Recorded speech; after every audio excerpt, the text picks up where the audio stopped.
Merhaba arkadaşlar, örgü kanalıma hoş geldiniz. Kız bebeklerimiz için yine hem kolay hem de güzel bir hırka yaptım. Bugün bunun anlatımını sizle paylaşmak istiyorum. Hırkanın örgüsü kolay arkadaşlar. Yakadan zincir yaparak başlıyoruz. Bu başlama zincir sayısı yapacak olduğunuz bebeğinizin büyüklüğüne göre daha az da olabilir, daha çok da olabilir. Model bölümü de çok kolay, bakın. Bu şekilde iki sıradan bir model elde ediyoruz. Ben bugün pembe ve beyaz renkli çalıştım. Kız bebek için yaptım. Siz aynı modeli farklı renkler ile erkek bebekleriniz için de yapabilirsiniz. Bak, kol uçlarına ve yakasına da kurdale yaptım bu şekilde. Bu kurdaleyi siz yapsanız da olur, yapmasanız da ben kurdale takmayı tercih ettim. Biraz daha güzel ve süslü olsun istedim. Onun için kurdale taktım. Yaka bölümüne 3 tane düğme yapıyorum.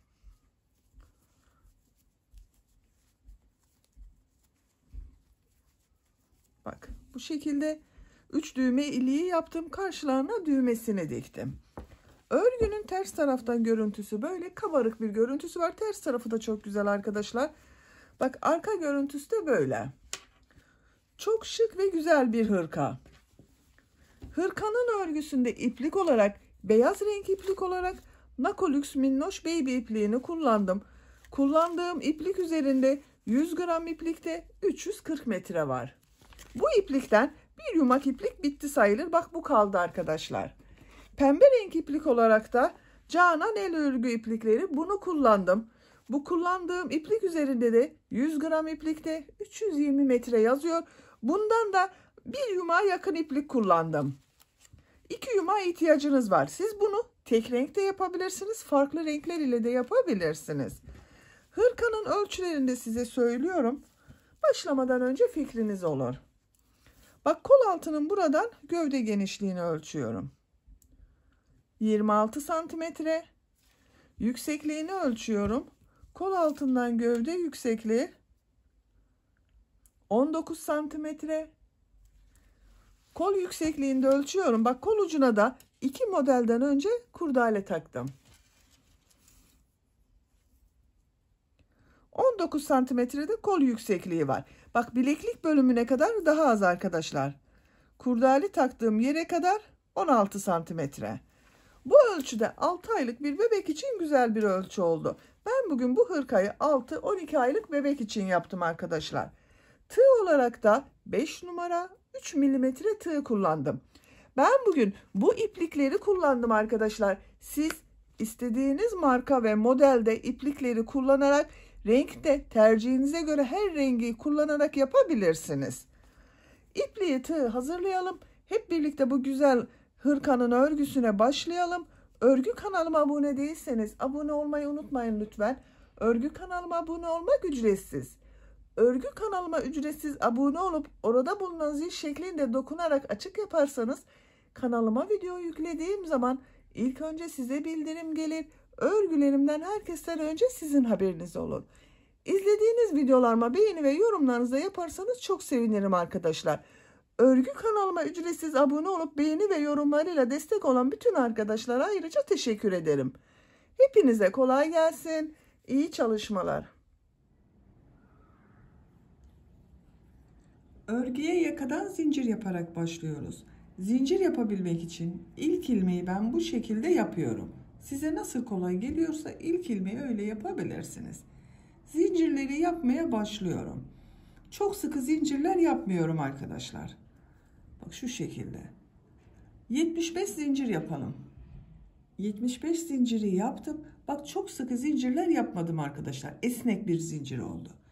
Bu 75 zincirin kaç santimetre olduğunu ölçüyorum.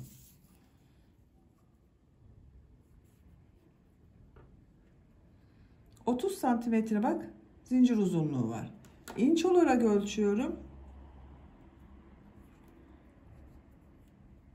11,5 inç bak. Siz daha büyük çocuklar için yapmak istiyorsanız 8-10 zincir daha fazla yapabilirsiniz. Daha küçük yapmak istiyorsanız da yapacağınız aya göre 8-10 zincir eksik yapabilirsiniz. Tığ üzerine iplik alıyorum. 3 ilmek atlıyorum. Trabzan sırası yapıyoruz. Bu trabzan sırasını yaparken yaka ayrımlarında yapıyorum. 1, 2, 3. Dördüncü ilmek içine trabzan yapıyorum. Bu 3 ilmek atlayarak yaptığımda bir trabzan. Bak bu 1, 2 oldu. Yaka ayrımlarını 11 trabzan ön bölümleri için, 14 trabzan kol bölümü için, 22 trabzan da arka bölüm için yapıyorum. Bak 2, bak bu 1, 2. 3, 4, 5, 6, 7, 8, 9, 10, 11. 11 trabzanı yaptım. Arttırma yeri için 2 zincir yapıyorum. Tığ üzerine iplik alıyorum. Kol bölümü için 14 zincir üzerine 14 trabzan yapıyorum.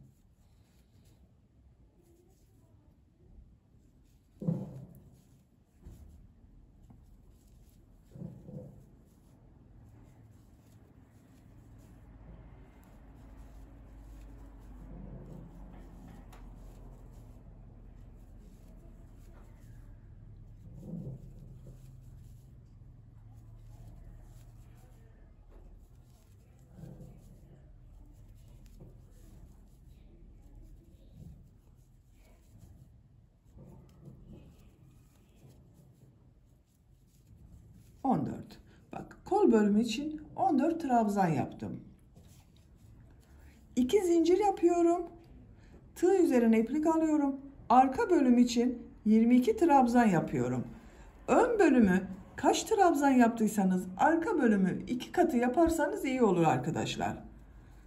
Bak 1 sayalım isterseniz. 2, 3, 4, 5, 6, 7, 8, 9,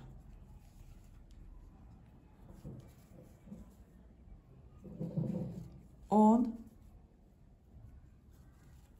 11, 12, 13, 14, 15, 16, 17, 18, 19, 20, 21,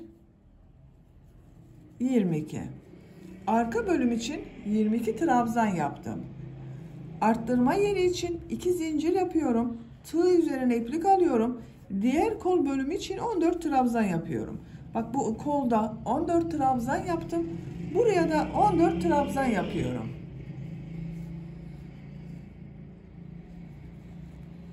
Bir, 2, 3, 4, 5, 6, 7, 8, 9, 10, 11, 12, 13, 14. 14 trabzan yaptım. 2 zincir yapıyorum. Ön bölüm için 11 trabzan yapıyorum. 1,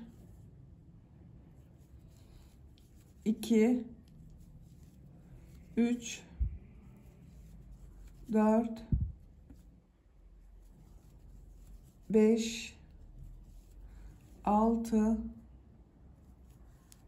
7, 8, 9, 10, 11. Bakın arkadaşlar, yaka kurulumunu yaptım. Ön bölümler için 11 trabzan yaptım. Kol bölümleri için 14 trabzan, arka bölüm için de 22 trabzan yaptım. Bir zincir yapıyorum, örgüyü çeviriyorum. İkinci sırada yine trabzanlar yapacağız. Bu arttırma yerlerinde bir sırada 2 trabzan, 2 zincir, 2 trabzan yapacağız. Bir sonraki sırada 1 trabzan, 2 zincir, 1 trabzan yapacağız. İlk ilmek üzerine bak trabzan yapıyorum. 11 trabzan yapıyorum. Her ilmek üzerine 1 trabzan yapıyorum.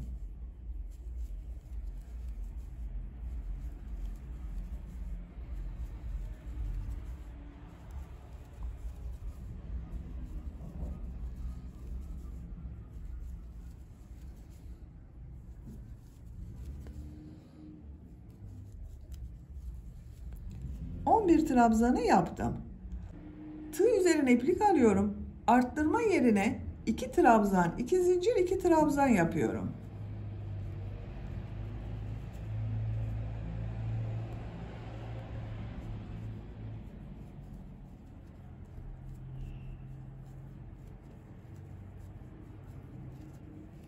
Bak bu şekilde oldu. 2 trabzanı ön bölüm için yaptım. 2 zincir yaptım. 2 trabzan da kol bölümü için yaptım. Diğer ilmeklere birer defa trabzan yapıyorum. Bu arttırma yerine kadar devam edelim. Arttırma yapacağım yere kadar trabzanları yaptım. Buraya da 2 trabzan, 2 zincir, 2 trabzan yapıyorum.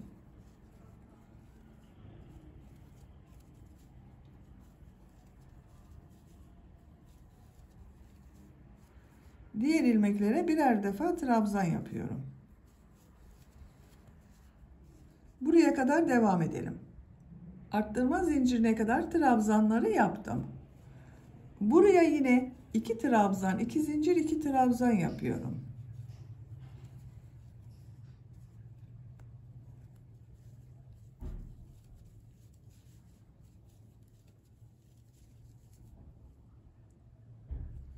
Diğer ilmekler üzerine birer defa trabzan yapıyorum. Buraya kadar devam edelim. Bu arttırma yerine de 2 trabzan, 2 zincir, 2 trabzan yapalım. Sıra sonuna kadar tamamlayalım. Sıra sonuna kadar tamamladım. Bak sıra sonunda ilk sırada 3 ilmek atlayarak yaptığım bir trabzan vardı. Onu bu son zincir üzerine tığ takarak trabzan yapıyorum. Bu sırada bak bu arttırma yerlerinde 2 trabzan, 2 zincir, 2 trabzan yaptım. Bir zincir yapıyorum, örgüyü çeviriyorum. Bu sırada arttırma yerlerinde 1 trabzan, 2 zincir, 1 trabzan yapıyorum. İlk ilmek üzerine trabzan yapıyorum. Diğer ilmekler üzerine birer defa trabzan yapıyorum. Bak bu ön patta arttırma yapmıyorum arkadaşlar. Aynı sırada devam edecek.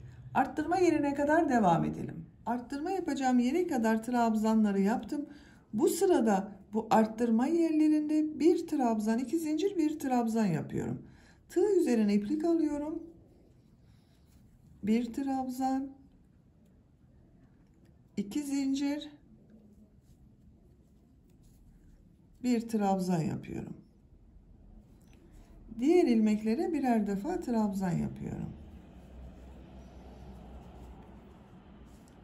Buraya kadar devam edelim. Diğer arttırma yapacağım yere kadar bak trabzanları yaptım. Bu arttırma yerine 1 trabzan, 2 zincir, 1 trabzan yapıyorum.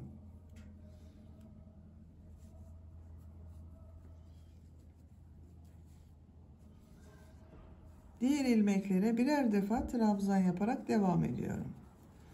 Bakın arkadaşlar burada da 1 trabzan, 2 zincir, 1 trabzan yaptım. Bu arttırma yerinde de 1 trabzan, 2 zincir, 1 trabzan yapalım. Diğer ilmeklere birer defa trabzan yapıyoruz. Sıra sonuna kadar devam edelim. Sıra sonuna kadar tamamladım. Bu sırada bak arttırma yerlerinde 1 trabzan, 2 zincir, 1 trabzan yaptım. Yakanın şeklini görelim. Bakın arkadaşlar, yaka şeklini almaya başladı. Şu şekilde katlıyorum. Görüntüsü böyle. 4. sıradayız. Bir zincir yapıyorum, örgüyü çeviriyorum. Bu sırada bu arttırma yerlerinde 2 trabzan, 2 zincir, 2 trabzan yapıyorum. İlk ilmek üzerine ilk trabzanı yapıyorum. Diğerlerine devam ediyorum. Arttırma yerine kadar devam edelim. Arttırma yapacağım yere kadar trabzanları yaptım. Bu arttırma yerine bak, bu sırada 2 trabzan, 2 zincir, 2 trabzan yapıyorum.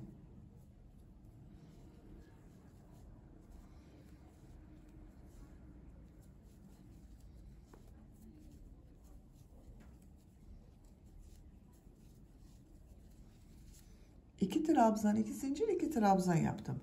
Diğer ilmeklere birer defa trabzan yapıyorum. Bakın arkadaşlar. Bu arttırma yerinde, bu arttırma yerinde ve bu arttırma yerinde de 2 trabzan, 2 zincir, 2 trabzan yapalım. Diğer ilmeklere birer defa trabzan yapalım. Sıra sonuna kadar devam edelim. Sıra sonuna kadar tamamladım. Bu sırada bu arttırma yerlerinde 2 trabzan, 2 zincir, 2 trabzan yaptım. 5. sıradayım. Bir zincir yapıyorum, örgüyü çeviriyorum. İlk ilmek üzerine trabzan yapıyorum. Diğer ilmekleri de trabzan yaparak devam ediyorum. Arttırma yerine kadar devam edelim. Arttırma yerine kadar tamamladım. Bu sırada bu arttırma yerlerinde bir trabzan, 2 zincir, bir trabzan yapıyorum.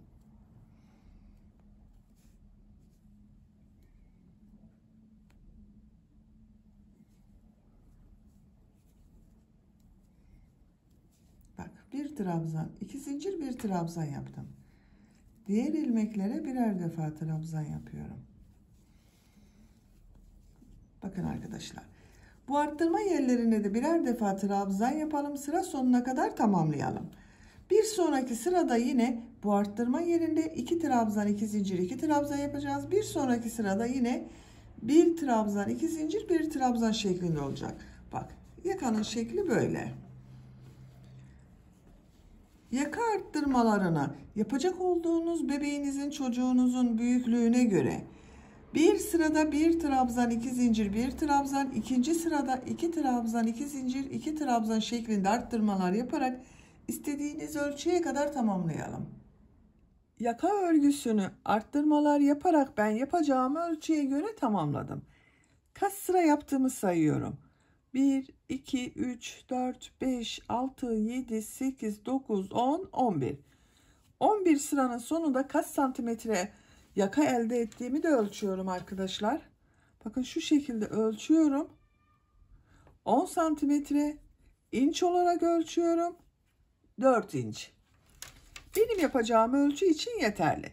Siz biraz büyük olsun istiyorsanız 1 veya 2 sıra daha bu arttırmalara devam edebilirsiniz. Bu sıradan itibaren kolları da gövdeden ayırıyorum artık. Örgüye gövdenin örgüsüyle devam ediyorum. Bak, açık olarak da görüntüsü böyle.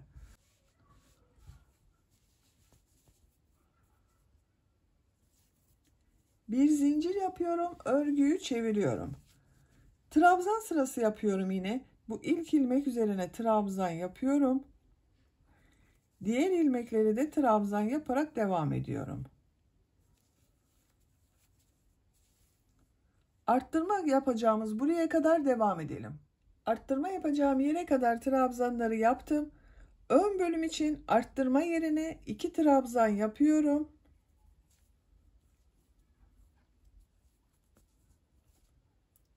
Bir zincir yapıyorum. Tığ üzerine iplik alıyorum.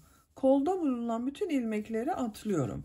Kol ile arka bölümü ayıran arttırma yerine arka bölüm için 2 trabzan yapıyorum. Bakın, kol altını bir zincir ile yaptım arkadaşlar. Ön ve arka bölümü birleştirdim. Diğer ilmeklere birer defa trabzan yapıyorum. Bu kol genişliği benim yapacağım ölçü için yeterli. Siz kol biraz daha geniş dursun isterseniz bu bir zincir yerine 3 zincir yapabilirsiniz. Ben bir zincir yapmayı tercih ettim. Trabzan yaparak arttırma yerine kadar devam edelim. Arttırma yapacağım ilmeğe kadar trabzanları yaptım. Bu arttırma yerine 2 trabzan yapıyorum.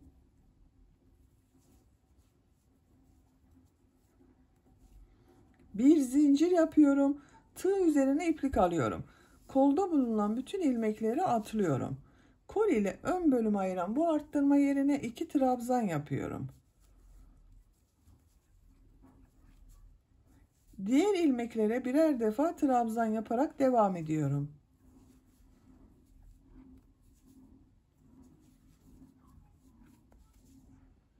Sıra sonuna kadar tamamlayalım.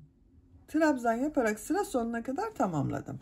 Bakın arkadaşlar, görüntüsü böyle oldu. Bu sırada ön ve arka bölümleri kol altında zincir ile birleştirdim. Artık örgü gövdenin örgüsüyle devam edecek. Ben bir sırada sık iğne yapıyorum. Bak, model sırası başlamam gerekiyor.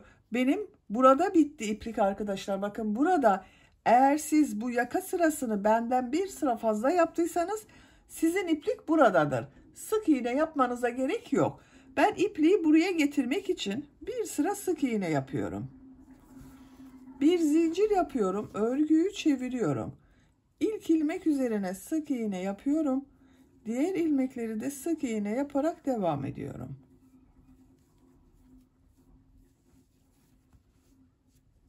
Sıra sonuna kadar devam edelim. Sık iğne yaparak sıra sonuna kadar tamamladım. Görüntüsüne bakalım arkadaşlar. Yakanın görüntüsü bak bu şekilde oldu. Bu sıradan itibaren model yerleştirmeye başlıyorum. Siz isterseniz bu başladığınız renk ile devam edebilirsiniz. Ben renk değiştiriyorum. Pembe bir iplik kullanıyorum bak. Bu şekilde pembe renk iplik kullanıyorum. Dediğim gibi siz kendi rengiyle de devam edebilirsiniz veya tercihinize göre istediğiniz renk iplik kullanabilirsiniz. İlmeğin rengini pembe renk yapıyorum. Beyaz ipliği kesmiyorum. Burada bekletiyorum. Bir zincir yapıyorum. Örgüyü çeviriyorum. Bu ilk ilmek üzerine trabzan yapıyorum. Bu sırada bu sık iğneler üzerine bir trabzan, iki zincir, bir trabzandan oluşan V şekilleri yapacağız. Tığ üzerine iplik alıyorum. Bir ilmek atlıyorum. İkinci ilmek üzerine trabzan yapıyorum. 2 zincir yapıyorum. Aynı ilmek üzerine trabzan yapıyorum. Bak, bir trabzan, 2 zincir, bir trabzan oldu. Tığ üzerine iplik alıyorum. 2 ilmek atlıyorum. Üçüncü ilmek içine bir trabzan, 2 zincir, bir trabzan yapıyorum.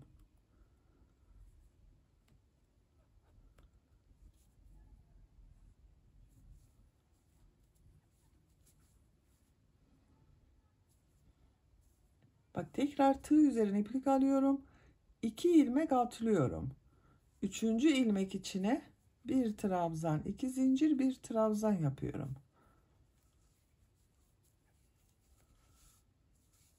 Bu şekilde. Sıra sonuna kadar devam edelim. V şekilleri yaparak sıra sonuna kadar tamamladım. Bak, sıra sonunda 2 ilmek var. Tığ üzerine iplik alıyorum. Bir ilmek atlıyorum. Son ilmek üzerine bir trabzan yapıyorum. Bakın arkadaşlar. Bu sırada V şekilleri yaptık. Görüntü böyle.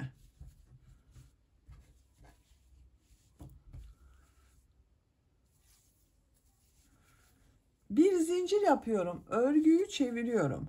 İlk ilmek üzerine trabzan yapıyorum. Bu sırada bu V şekillerinin bak, bu ilk ve ikinci trabzanları boşluktan alıp trabzan yapacağız. Ortada bulunan 2 zincir üzerine 3 trabzan yapıyorum. Bak, bu ilk trabzanı, bak, tığ üzerine iplik aldım. İlk trabzan boşluktan alıyorum. Trabzan yapıyorum. Bunu biraz sıkı yapmazsanız iyi olur arkadaşlar. 2 zincir üzerine 3 trabzan yapıyorum.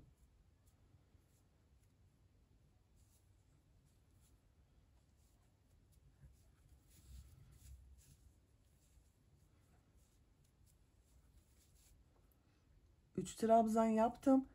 Tekrar bak, tığ üzerine iplik alıyorum. Bu trabzanı boşluktan alıyorum. Trabzan yapıyorum. İlk modeli yaptık. Tığ üzerine iplik alıyorum.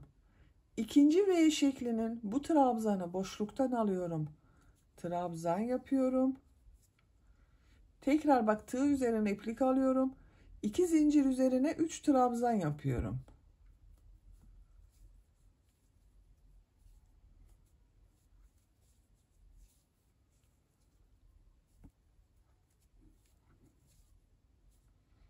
Tığ üzerine iplik alıyorum. Boşluktan alıyorum. Trabzan yapıyorum.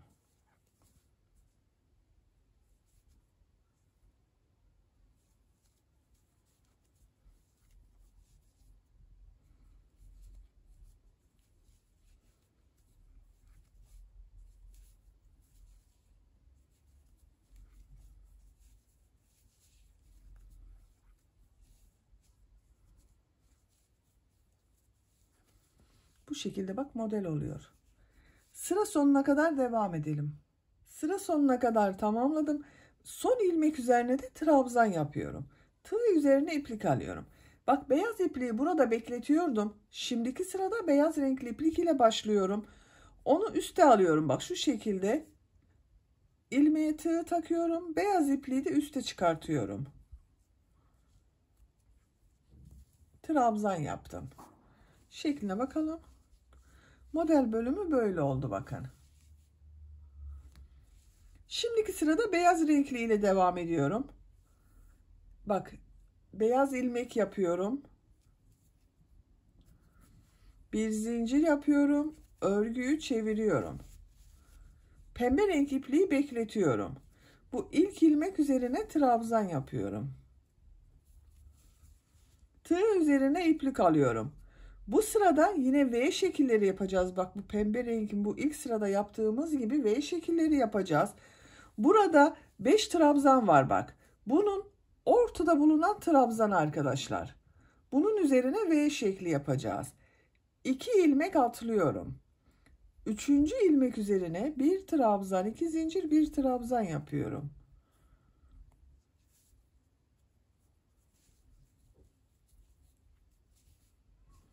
Tekrar bak, tığ üzerine iplik alıyorum.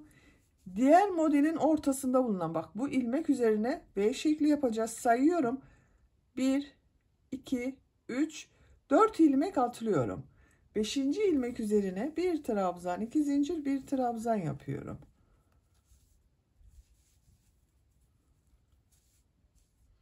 Tekrar bak, tığ üzerine iplik alıyorum. 4 ilmek atlıyorum. 5. ilmek üzerine bir trabzan, 2 zincir, bir trabzan yapıyorum. Sıra sonuna kadar devam edelim. V şekillerini yaparak sıra sonuna kadar tamamladım. Bak, son ilmek üzerine de bir trabzan yaptım. Görüntüsüne bakalım. Bu şekilde arkadaşlar. Şimdiki sırada bak, bu trabzanları yaptığımız sırayı yapacağız. Bir zincir yapıyorum, örgüyü çeviriyorum. İlk ilmek üzerine trabzan yapıyorum. Tığ üzerine iplik alıyorum. Bak, bu V şeklinin ilk trabzanı boşluktan alıyorum. Trabzan yapıyorum. Tığ üzerine iplik alıyorum. Bu 2 zincir üzerine 3 trabzan yapıyorum.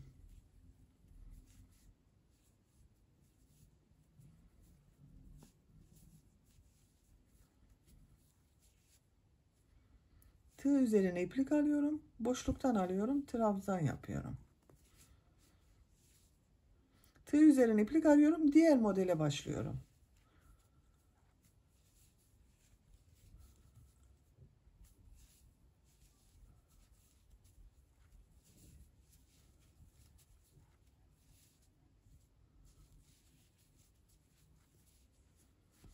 Bak, bu şekilde.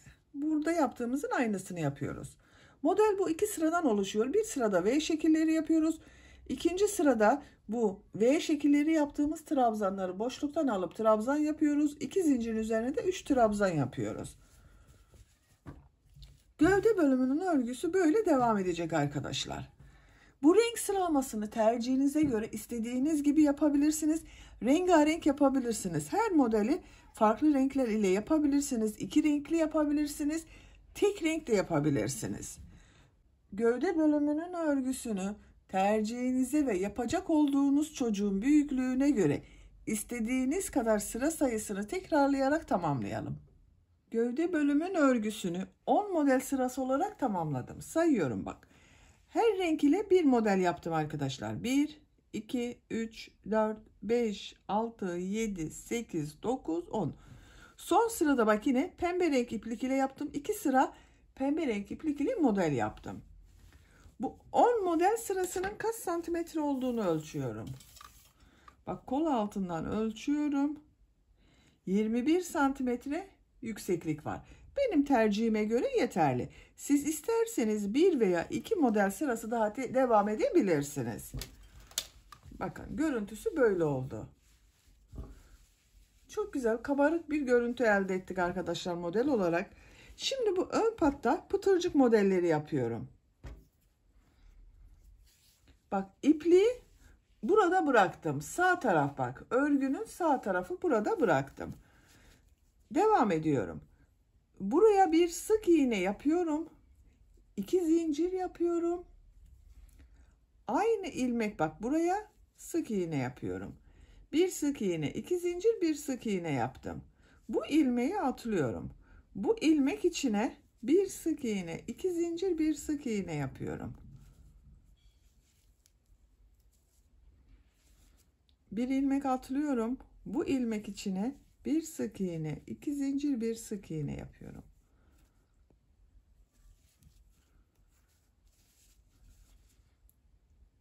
Bak bir ilmek atlıyorum. İkinci ilmek içine bir sık iğne, 2 zincir, bir sık iğne yapıyorum.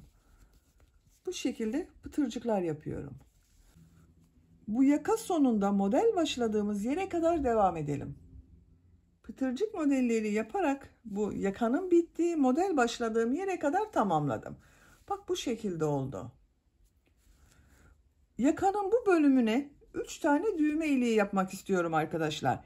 Bir düğme iliğini yaka başlangıcına, ikinci düğme iliğini bu yakanın bittiği model başladığım yere, üçüncü düğme iliğini de ikisinin tam ortasına. Bak şu şekilde katlarsanız ikisinin ortasını bulabilirsiniz. İlk düğme iliğini yapmak için bir ilmek atlıyorum. İkinci ilmek içine bir sık iğne, 5 zincir, bir sık iğne yapıyorum. Bak 2, 3, 4, 5.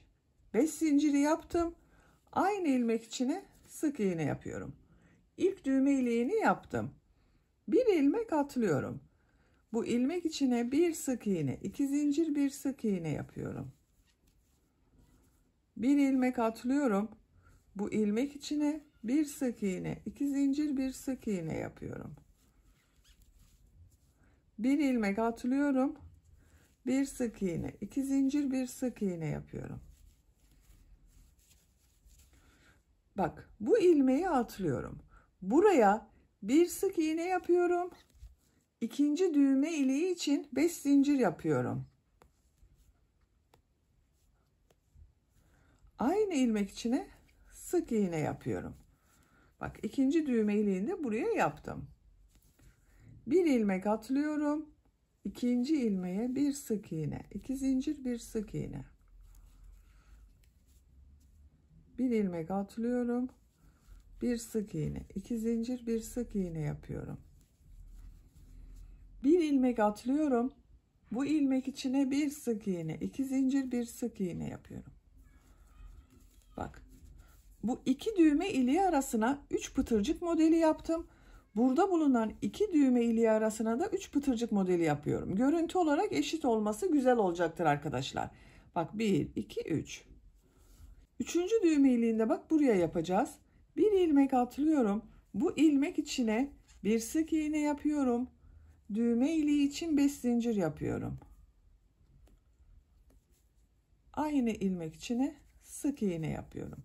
Bak üçüncü düğme iliğini de yaptım. Bu ilmeğe sık iğne yapıyorum.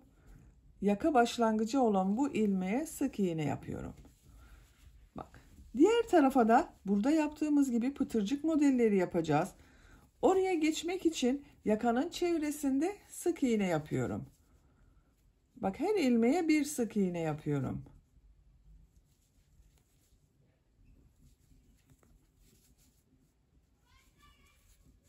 Bu şekilde. Yaka sonuna kadar sık iğne yaparak devam edelim. Bu ön patta da burada yaptığımız gibi pıtırcık modellerini yapalım. Sıra sonuna kadar tamamlayalım. Diğer ön patta pıtırcık modelleri yaparak sıra sonuna kadar tamamladım.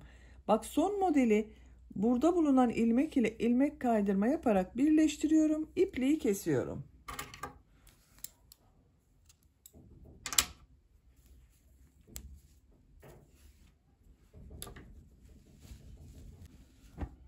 Bakın arkadaşlar.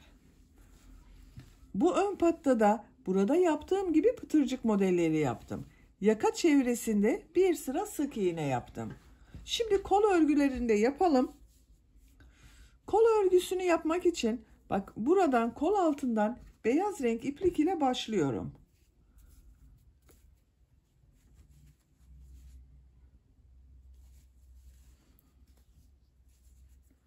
Ben iplik bağlayarak başlamayı tercih ediyorum. Örgüyü ne tarafa yapacağıma bakıyorum. Bak, burası örgünün ters tarafı. Onun için örgüyü çeviriyorum. Buradan bir ilmek yapıyorum. Tığ üzerine iplik alıyorum. Bak, burada bulunan arttırma yerine 2 trabzan yapıyorum.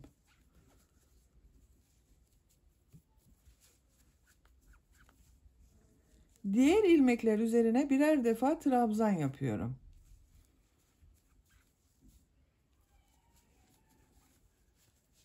Bu şekilde. Trabzan yaparak sıra sonuna kadar tamamlayalım. Sıra sonuna kadar trabzanları yaptım. Bak sıra sonunda yine burada 2 trabzan yapıyorum.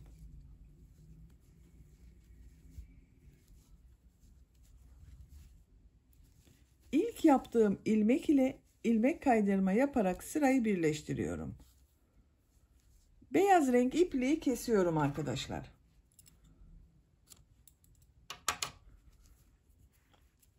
Bak. Burayı ters taraftan yapmamız arkadaşlar amacı bakın.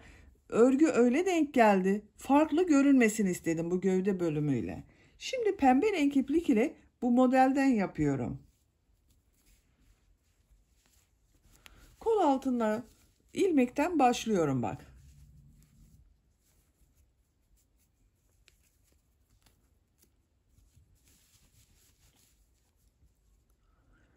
Yanında bulunan ilmekten bir ilmek yapıyorum.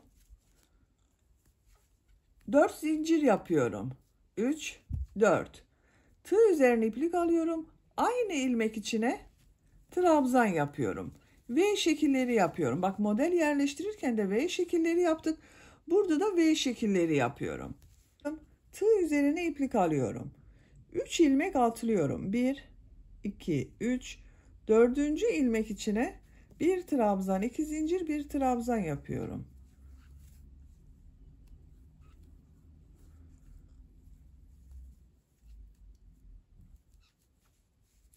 Üç ilmek atlıyorum. 4. ilmek içine bir trabzan, 2 zincir, bir trabzan yapıyorum.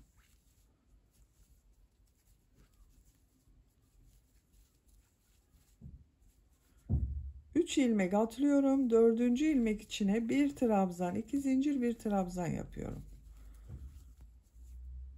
Sıra sonuna kadar devam edelim. V şekilleri yaparak sıra sonuna kadar tamamladım. Bak son V şeklini de bu ilk yaptığım V şekliyle ilmek kaydırma yaparak birleştiriyorum. 2 ilmek atlıyorum. Burada bulunan bak bu zincir üzerine ilmek kaydırma yapıyorum. Bakın arkadaşlar. V şekillerini yaptık. Şimdi bu trabzan sırasını yapacağız. Bak 2 trabzanı boşluktan alıyorduk. Ortaya 3 trabzan yapıyorduk. Bir zincir yapıyorum. Bak şu ilk trabzanı boşluktan alıyorum. Uzun olarak trabzan yapıyorum. 2 zincir üzerine 3 trabzan yapıyorum.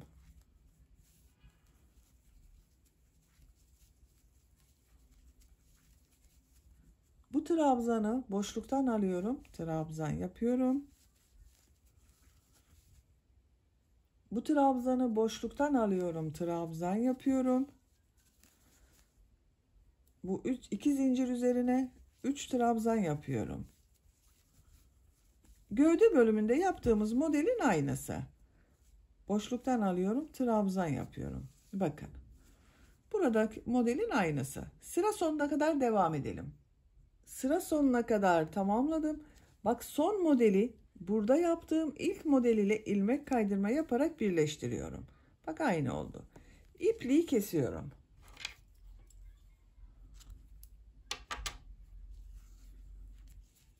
Bakın arkadaşlar.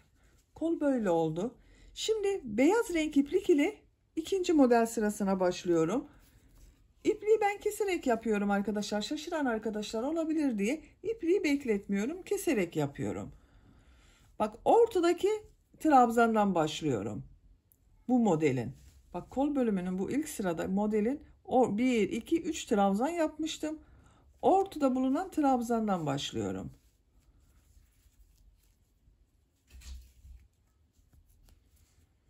İlmek yapıyorum. 4 zincir yapıyorum. V şekli için. Aynı ilmek içine trabzan yapıyorum. Tığ üzerine iplik alıyorum.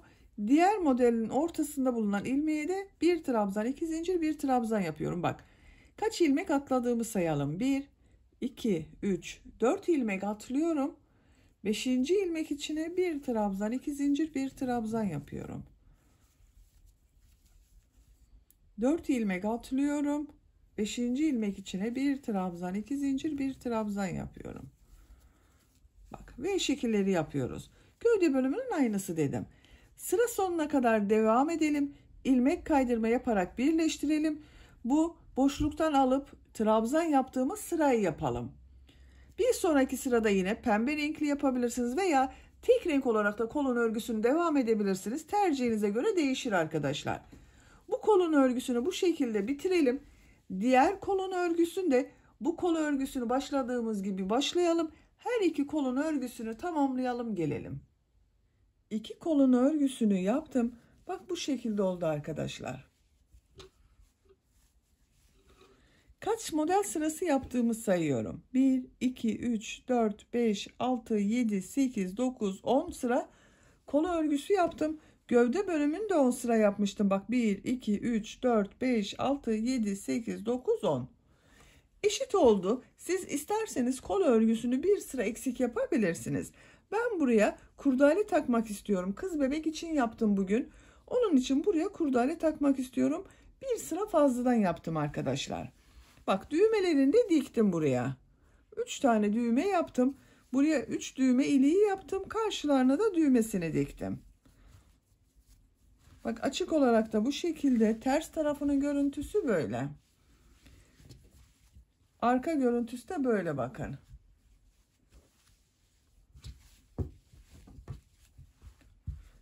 Bak şu şekilde düğmelerini takıyorum. Bitmiş olarak size ölçülerini de söylemek istiyorum arkadaşlar. Benim elimin sıklığına yapmış olduğum hırkanın ölçülerini söylüyorum. Bak kol altının buradan gövde genişliğini ölçüyorum. 26 santimetre. Yüksekliğini ölçüyorum. Kol altının buradan yükseklik 19 santimetre. Omuzdan itibaren tam yüksekliğini ölçüyorum. 31 santimetre. Kol yüksekliğini de ölçelim. Bak kol altı yükseklik 19 santimetre. Siz dediğim gibi kolu biraz daha kısa yapabilirsiniz arkadaşlar. Bir örgü anlatımının daha sonuna gelmiş oldum. Beni dinlediğiniz ve izlediğiniz için hepinize çok teşekkür ederim. Örgü kanalıma abone değilseniz abone olmayı unutmayın lütfen. Örgü kanalıma abone olmak ücretsiz. Örgü kanalıma ücretsiz abone olup orada bulunan zil şeklinde dokunarak açık yaparsanız kanalıma video yüklediğim zaman ilk önce size bildirim gelir. Örgülerimden herkesten önce sizin haberiniz olur. İzlediğiniz videolarıma beğeni ve yorumlarınızı yaparsanız çok sevinirim arkadaşlar. Sizlerle yeni örgülerde görüşmek dileğiyle. Hoşça kalın, sevgiyle kalın.